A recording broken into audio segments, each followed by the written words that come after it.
as of 12 o'clock local time, just about an hour ago, over 1 million people here in Hong Kong have come out to the polls to vote. And I'm here in Kowloon Park, where there are two different districts coming to the polls today. You can see it's largely very peaceful around me, but this was one of the key areas that authorities and police were concerned about because it is so close to Polytechnic University, where we saw some major clashes between protesters and police earlier this week. Now, the calls from protesters today have been that they're still largely sympathetic with those left behind at Poly U. They want to come out and vote and get their voices heard. But of course, we're seeing a large police presence here, and authorities have said that if there's any unrest, if there's any violence that shuts down any polling station for more than 90 minutes, they will shut down the elections altogether and push the date back to December 1st. Now, what we're seeing here at the polling stations is a lot of elderly people coming out to vote, as well as a lot of young people.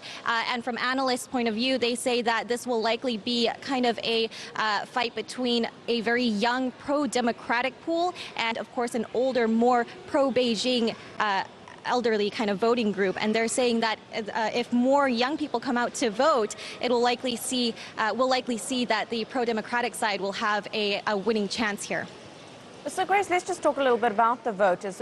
What are they hoping to achieve in this election, considering that district councillors do have fairly limited powers in Hong Kong?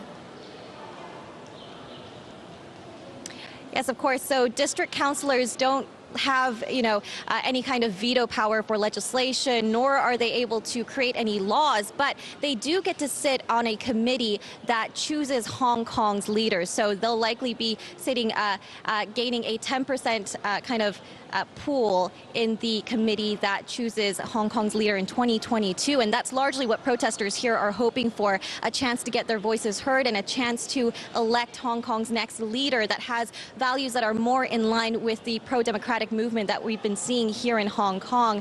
And so that's largely what protesters here are hoping for, and that's why we're seeing those large lines across Hong Kong. We've seen some incredible scenes, not just here in Kowloon, but over on the Hong Kong side as well, of voters coming out since early this morning, hoping to cast their vote and get their voices heard. And polls will close later in the evening. We'll continue to track the movements here and bring you the latest.